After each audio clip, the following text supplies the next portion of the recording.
wabarakatuh. Perkenalkan, nama saya Olivia Intazara. Saya dari jurusan Pendidikan Fisika, Fakultas Tarbiyah dan Keguruan, Universitas Islam Negeri Alauddin Makassar. Pada kesempatan kali ini, saya akan menjelaskan tentang proses isobarik, di mana saya telah menjelaskan pada video sebelumnya. Jadi, mari kita saksikan video yang akan.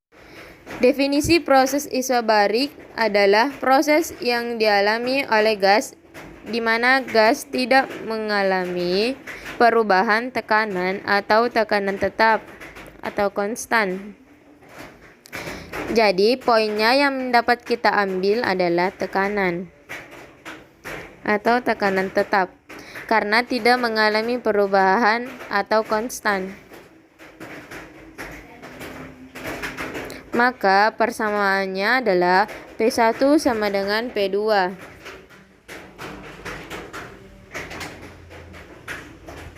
P1 adalah tekanan awal, kemudian P2 adalah tekanan akhir. Kemudian P1 sama dengan P2, maka tekanan awal sama dengan tekanan akhir. Selain persamaan dari tekanan P1 dan P2, di sini juga ada satu persamaan lagi untuk proses isobarik. Itu adalah antara volume dan suhu. Maka di sini dapat kita tuliskan V1 per T1 sama dengan V2 per T2. V1 adalah volume awal, kemudian V2 adalah volume akhir, T1 ini adalah suhu awal, dan T2 ini adalah suhu akhir. Kemudian bisa kita katakan volume awal per suhu awal sama dengan volume akhir per suhu akhir. Kemudian selain ini, ada juga salah satu rumus yang dapat kita gunakan untuk proses isobarik adalah W sama dengan P kali V2 kurang V1 atau delta V. W adalah usaha. Maka di sini W sama dengan tekanan dikalikan dengan volume akhir negatif volume awal. Nah, di sini usaha bisa bernilai positif atau negatif. Untuk usaha yang bernilai positif, maka di sini melakukan usaha, kemudian yang negatif di sini dikenai usaha. Selanjutnya, kita akan membahas tentang contoh soal yang akan saya jelaskan, yaitu suatu gas yang volumenya 0,8 liter perlahan-lahan dipanaskan pada tekanan tetap 4 dikali 10 pangkat 5 Newton per meter kuadrat hingga volumenya menjadi 1,4 liter. Berapakah usaha yang dilakukan gas?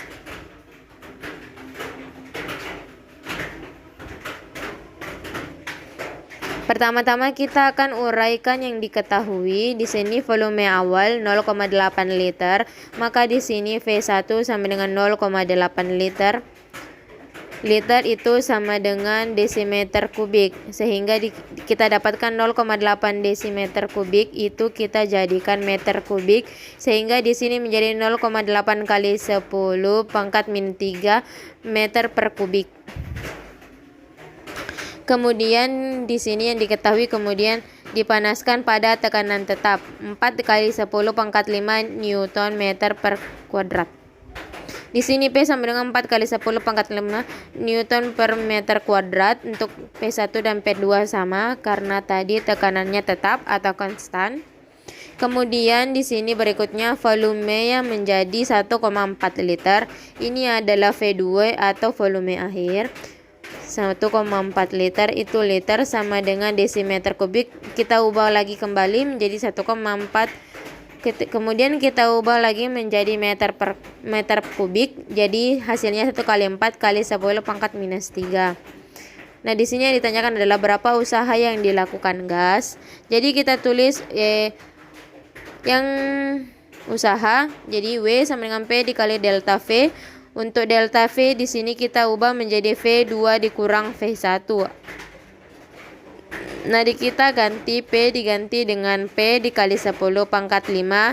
Kemudian V2 di sini kita ganti dengan 1,4 dikali 10 pangkat minus 3.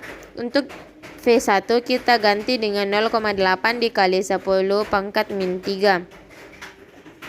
Nah, kemudian di sini di dalam kurung sama-sama memiliki 10 pangkat minus 3. Maka di sini kita keluarkan untuk 10 pangkat min 3 atau kita coret saja. Maka hasilnya yaitu 4 kali 10 pangkat 5 dikali 1,4 dikurang 0,8 dikali 10 pangkat min 3. Jadi kita kurangkan 1,4 kurang 0,8 sehingga hasilnya 0,6 kali 10 pangkat min 3.